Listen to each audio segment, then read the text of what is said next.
Hi friends, this is Pastor Kathy. Today we're talking about neighbors.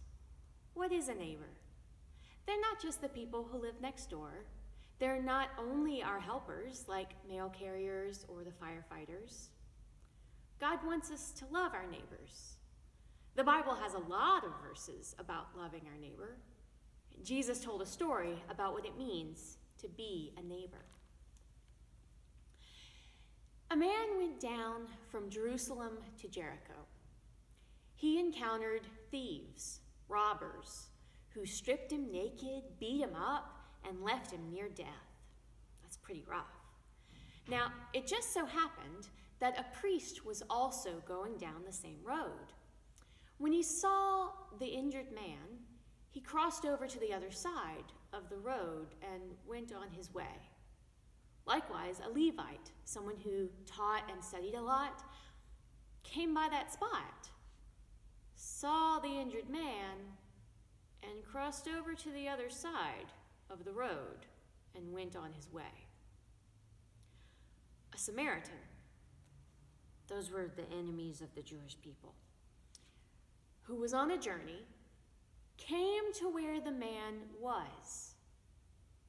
But when he saw him, he was moved with compassion. The Samaritan went to him and bandaged his wounds, tending them with oil and wine. Then he placed the wounded man on his own donkey, took him to an inn, and took care of him. The next day, the Samaritan took 2 full days' wages of money and gave them to the innkeeper. The Samaritan said, "Take care of this man, and when I return, I'll pay you back for any additional costs."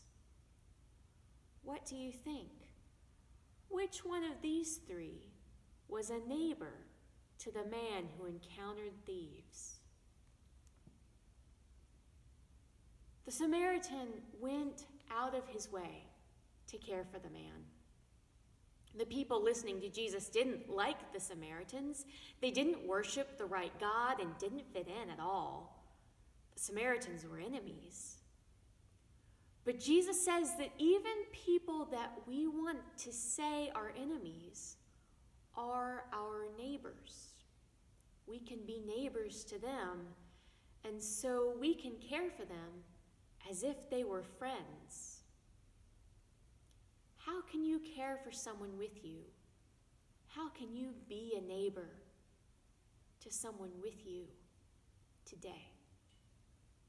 Peace be with y'all. Goodbye.